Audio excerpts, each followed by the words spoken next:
one of your stories when you were like, oh, like you risk, like you really don't, like you can handle all the risks. God. I said I have an interesting relationship with risk, and I treat fear differently. Yeah, and that's a real thing. Like I feel like there's no real security is a myth. You know what I mean? Like job security, all of that. So like, I don't know. I just feel like if the viewers here are like wanting to start a business or like, interested in entrepreneurship, just go for it. Like everything is a risk.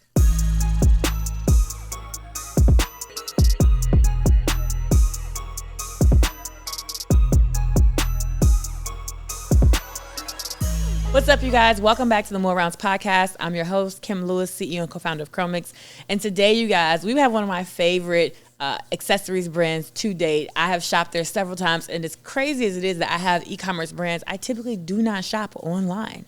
Don't tell anybody. But at this particular store, I've made at least one purchase over $100, and I think maybe two. I am a huge fan of Hoop Mobb. I'm wearing the earrings right now, and I have their founder right here with us on the couch, Miss Donyale from Michigan. Yes, hello. Hey. Okay, but before we get started, we have to cheers. Yes.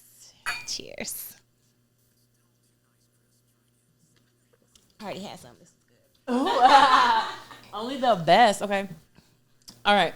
Donyale, tell us where you're from, how you got started, how you started Hoop Mobb. I am from Flint, Michigan. I started Hoop Mobb in 2019. I was a new mom. My daughter was like 1 year old, and I was honestly like searching for something. I've always had like ideas. My friends call me the ideas queen. So I always had ideas, always tried to like start different businesses. And after having my daughter, you know how you're just searching for yourself again, you know? So I was looking for like, what is going to be my next thing? I was working at the Lip Bar actually, for Melissa Butler, and I was doing social media. I did not know that. Yeah, I was a social media manager for like a year and a half. So what were you doing? I just right after the Lip I Bar had my social baby, is dope, by the way. So what were you doing? Yeah, I was doing social media. Before they were, trying different people. They were like, no one could really get the voice.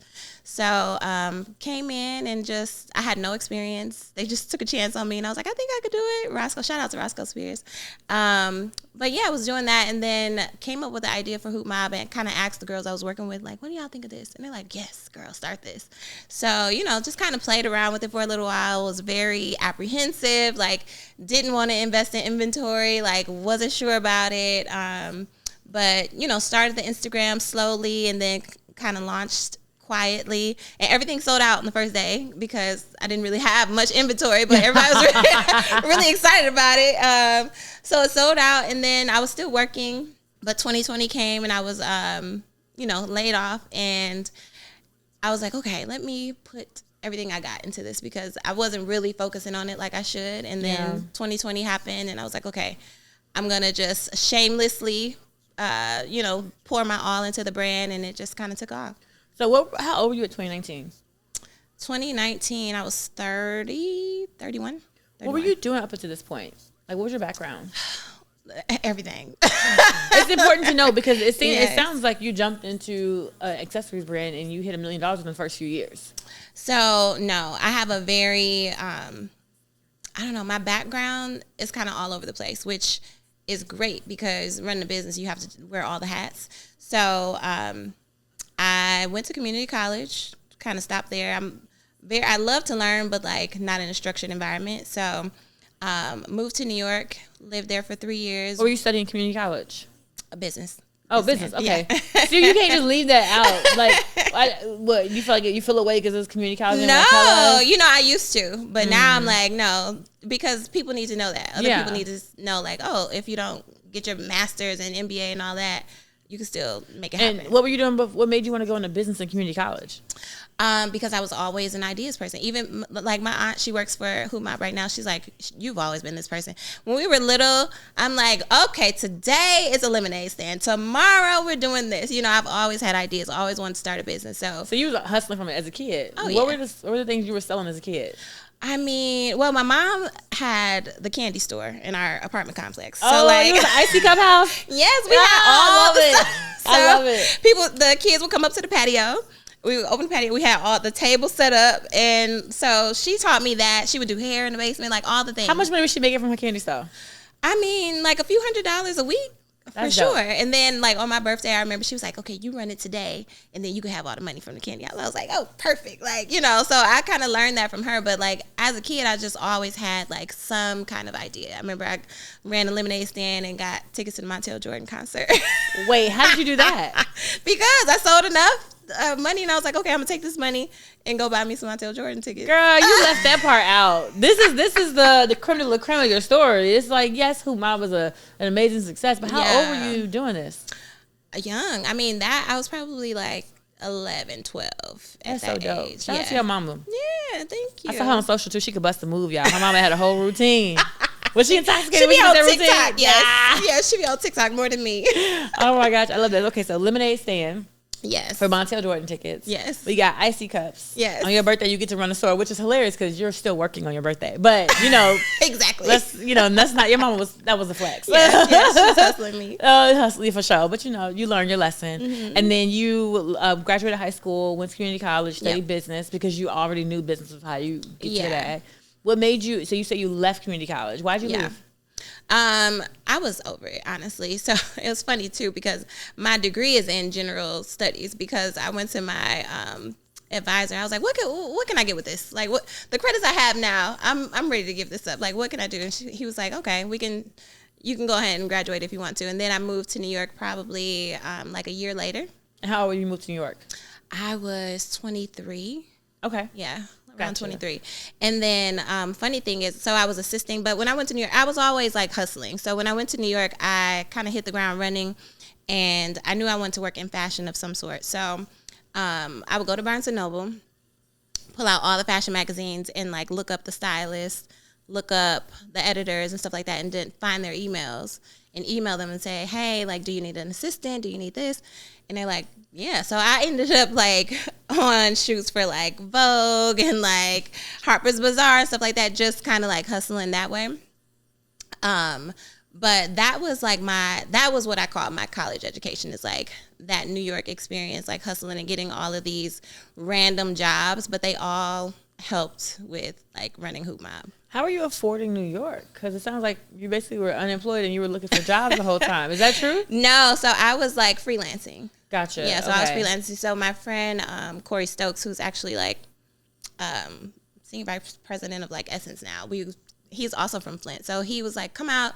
I can hire my own assistants, like freelance. And so that was kind of keeping me afloat as I was like looking for other things. Ah, gotcha. I just saw the smallest apartment in New York that was literally like a closet and it was like $1,500. Yes. And I'm not kidding when I say closet. And you could touch the whole room with two hands. It's crazy. New York was crazy. But, you know, you have roommates and when you're young, you just kind of like make it happen. So, yeah. And the good thing about that, too, is you got a lot of experience in a lot of different ways. So there's fashion, there's, which is probably how you landed in accessories, I'm assuming. Yes. Well, I've always loved fashion. So with and the funny thing is I've never wanted to have a boutique or a store. I just always thought like an editor or a stylist or something like that. And then I feel like once I experienced e-commerce and I was like, oh, you know, I really like this. Like you put an idea out there, you put a product out there, people respond, they can purchase it, and you have that like relationship with customers. Like I really kind of fell in love with that. So how long? So you were in New York for 3 years? Mm-hmm. So when you left, did you go back to Michigan, Detroit? I went back to Michigan, and I started working in luxury retail. So I worked at Saks, I worked at Neiman's, I was like a stylist at J. Crew.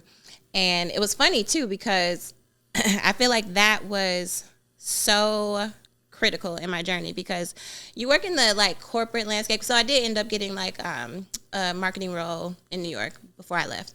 But New York is like a bubble. You know, they don't think anybody else exists. It's like the fashion capital and like middle America. Like, what are y'all doing? You know, but when I came back to middle Michigan. America, what are y'all doing? The disgust. Listen, okay. It's like New York is like, oh, please.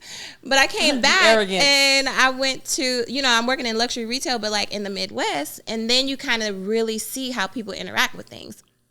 So I was working in sales and, you know, you're seeing like, I don't know, just the real customer response to things. And like, yes, this is hot on the runway, this is hot on Rihanna, but like in real life, people don't want to show their arms, they don't want to wear this, they don't want to, That's so true. So, especially if your body ain't right. You ain't trying. You like, don't give me that top here. Like, give me the whole sleeve, okay? Exactly. So I feel like that really, I don't know, it really played a role in just even how I operate with Hoop Mobb, like that customer response and like listening to the customers and like getting their feedback.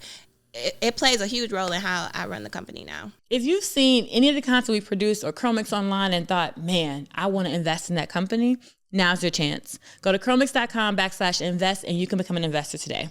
Now back to the episode.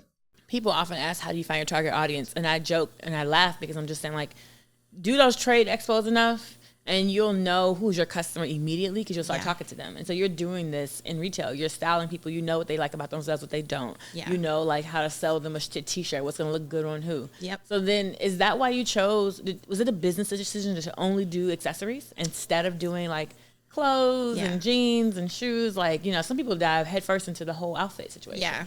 So, no, with accessories, the funny thing is I was researching, I was just researching stuff on YouTube, like how to run a business, like what business ideas, like, they got those videos of like, oh, the 20 best business ideas of 2024 or something like that, But people were running like drop shipping stores. I feel like that was when like the height of drop shipping stores. And they were like one product stores. And I was just so intrigued. People were showing how they would, from start to finish, like setting up the Shopify store to their first sale.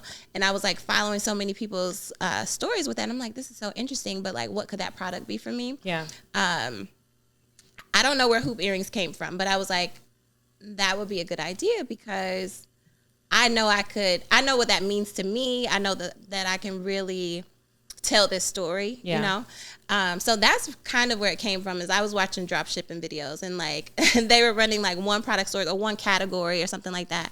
And I was like, oh, that could be something I could do, but I would never be comfortable with like fully drop shipping. So I knew I would have to like run it myself. But I just like the idea of something like very, very simple. Okay. How did you get your money for your first product run? What? What do you mean? Like, so the first set of products that you were, why you say what like that? Did you say million? I said, how'd you get your money for your first product run? Sorry, I'm a fast talker. I'm a dirty mumbler. My bad. Million? I didn't have no million. Okay. No. I know you bootstrapped your way to $1 million, which is really impressive. Yes. Like, that's one of the reasons I wanted you on the podcast. Thank you. I'm sure you're probably like, well, I haven't raised money. What is she in this podcast? Yes, I was very apprehensive. Oh my gosh. And I cannot stand it because I feel like there's appreciation for every stage of the journey. I feel like the most profitable version of my business is when I was running $1 million business. Absolutely. And then as I started scaling and adding levels and work and people, it got less and less profitable and higher risk. So I have never snubbed my nose at $1 million business, especially if you like found your way to some profit or you're like marginally losing money. Like, that, and you haven't raised any, which to me is there's so much opportunity. So, so yes, you deserve to be here. Thank you. But how did you get your first money for your first run? How much did it cost? What were you selling? How many SKUs was it? So again, it was very like, when I mean scarce, like very scarce. So like I spent probably like $300 on the first like, like inventory, about $300, and then that was probably like 10 to 15 styles. So I'm talking like 5 of each piece or something like that, like very like scarce because I'm trying to see if people are going to bite. I wanted to see what styles they would like and stuff like that. So, and then I just kept, flipping that money. So how much did you make off of the first 300? Oh, maybe like $1,000. I can't even remember. Yeah. That's really good. And you didn't like go into crazy debt to get it. So. No. And then, like I said, I was working when I first started, so I wouldn't even like restock. It was kind of like a side thing, like, oh, that was cute, and then like go back to work and I have a baby, so then I'm like, oh, maybe I should restock or like focus back on this. So once I really started rolling, it was so funny. The first month, like 1 month, we went from like $500 or something because I was, like I said, I wasn't really focusing on it. And then once I really started putting energy behind it, we jumped to like maybe $3,500 the next month, and I was like, oh shoot, okay, like we cooking with grease. And then the next month it went to like $12,000, and I was like, okay, where's the accountant? Like, I need somebody to help me like figure this thing out because I think this has legs. And then it just kind of never stopped growing from there. And so have you had a 6-figure month yet? Yes. We have to. What you mean? You guys like, we have to. Yes, that's kind of like the minimum we have to do now. So,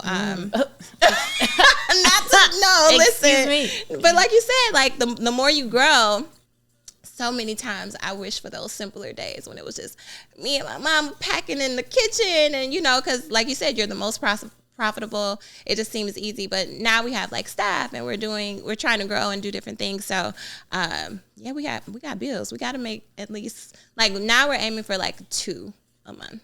Mm-hmm. So what are your aspirations with Hoop Mobb? What do you want to do with your brand? Have you thought about it? Like, yeah. And yeah, I'll let you answer. I'm not gonna. No. Well, honestly, where we are now, when I first started, like this was probably the biggest that I dreamt it to be. You know what I mean? Like to be $1 million company, to be featured in, all the publications and whatnot. We were just on Oprah's favorite things. I never would have even thought of that. So I had to take a step back and think like, okay, what's next? Because I feel like you kind of get to that point where you feel like you're plateauing and like, like I never dreamt past this point. So now I do see it being a much bigger brand. Like you said, I feel like there's like unlimited potential. And when you, like you said, when you go to places in person, we went to Essence Fest. And people were so surprised because I was on the floor helping, like, what you need, taking orders and all that. But it was so interesting because my first question would be, have you ever heard of the brand? And so many people would say no. And you're thinking like, well, I'm running ads, I'm doing this. So clearly the Black community knows, all the Black community knows me, Models, okay? But it's so many people that like still don't know you. So that just really showed me like, okay, we have so much work to do. But I feel like Hoop Mobb could really be who did you run into at Essence? Come on, you left out the best part. Come on. And I'm just glad I know so I can make you say it. My goodness. So we ran into Sherry Shepherd and she came to our booth and shopped. We ran into, well, not only that, like this stylist, oh my God, I can't think of his name off the top of my head, but he came and like got some stuff and I wasn't even there yet, but the staff was like, this stylist, he came by and he asked for some stuff and we gave it to him. He seemed legit, and then like the next day, one of the execs at Essence was interviewing the cast of The Color Purple wearing our earrings right next to Oprah. Girl! And I'm like, oh, okay, so we had such a great experience. What cast had on your earrings? No, she is the editor-in-chief, I want to say, at Essence. Dope. I know you're talking about. She's like locks, and it's like, does she wear her up in like a big ponytail? Wears her. No, not her. She's light skin. What is her name? Oh, it's okay. Don't worry. Okay. I won't make you do that. Okay. Editor-in-chief at Essence who had her Hoop Mobb earrings on. Wonderful. Yes, with the cast of Color Purple. So it was a great experience, but it really just showed me that, okay, we have a lot to do. So I do think Hoop Mobb could be the top of mind accessories brand when you need to get an affordable accessory. Basically, I plan to have us have retail stores and also be in other retailers. I just think we have kind of unlimited potential. The number one question I get is, Kim, will you coach me? Will you mentor me? Will you advise me on raising funding? And it's really hard to do one-on-one things, but I am going to launch a community to help you guys fund your business. And the way you get access to that community is by clicking the link in the show notes, kimlewisceo.com, and join the mailing list. You'll be first to know when I'm dropping a community so we can help you fund your business. All right, now back to the episode. So we talked about the $300 into getting to the first 1,000, within a month or so, a couple months. When did you're doing 6 figures a month now. Did you just fund that organically through, we sold this much, we got to sell this much, you know what I mean? Or did you go secure bank financing, or did you have to sell your house? Like how did you? How we in there? So, no, we basically are just flipping all of the revenue that we bring in. And then, we have done some like Shopify loans and stuff like that, but we haven't secured any like outside investment or anything besides like we got to make this money so we can make some more money. Oh, I love that. I love that for you. Do you love that for you? Do you want to change that? I do, because at this point I haven't had to answer to anybody else, and I could kind of run the business how I see and like try different things and like, kind of figure out our way. I see how funding could really help us. You know what I mean? I feel like once I got to this level, and now seeing where I want to take the business even further, I'm like, oh, okay. What do you feel like is missing that you would raise money for that would really help you? We need just the right people in place, I think, to really put a great team together to take us to that next level.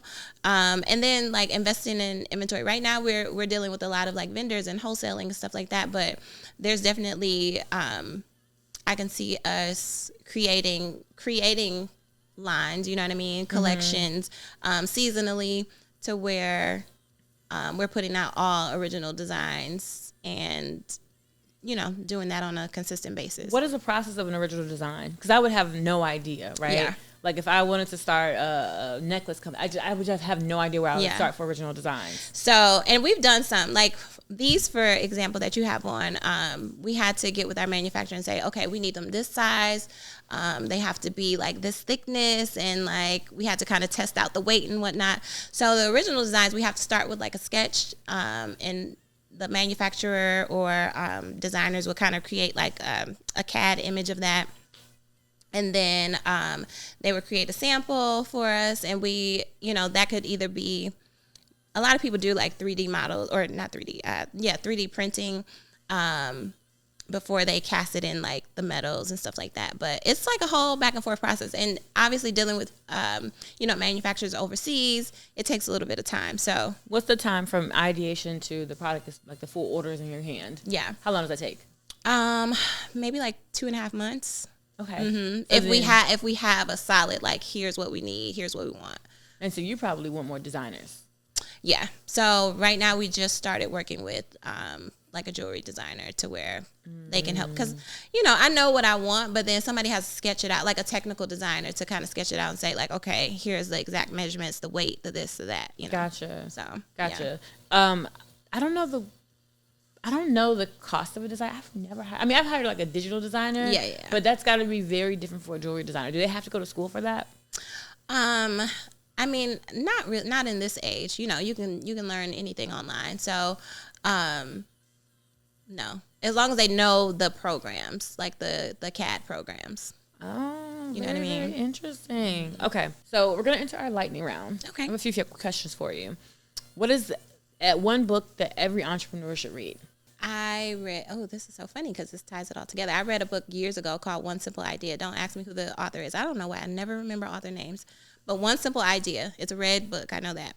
And it basically just like simplifies business to me. Like it was like, oh, okay. Like it doesn't have to be this big, hairy, scary thing. Like you can have one simple idea and bring that to market. Ooh, okay. Mm-hmm. Most money you lost on a deal? It would probably be like some bad product or something, but a flop collection. Yeah, or like sometimes we'll get product and we'll start getting feedback from the customers of like, hey, this is breaking, and then we'll have to just take it off the site, something like that. So, I don't know, a few $1,000s for sure. Okay. Yeah, but nothing crazy. Okay. Yeah. All right, something you can stomach. Yes. What is a myth you once believed about entrepreneurship that you no longer believe? And it can't be that you thought it was easy. About entrepreneurship in general, or? Yeah. Well, I mean, personally, I had a lot of limiting beliefs for myself. You know what I mean? Of like my abilities or like what I could do and stuff like that. But like what? What did you think you were not capable of doing? Well, so before Hoop Mobb, like I said, I had tons of ideas, but I was like, oh, you have ideas, but like you can't monetize them, clearly. Like, you know what I mean? Mm-hmm. Or like, so I would tell myself those things. But as far as entrepreneurship, probably like the time freedom.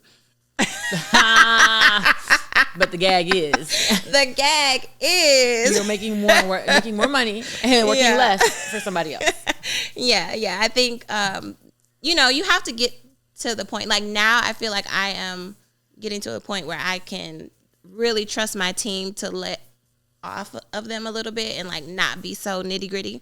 But that time freedom is like a myth until you're really able to kind of let go and build the team. But if you're, like you said, like $1 million, if you're hovering around there, like you're gonna be working.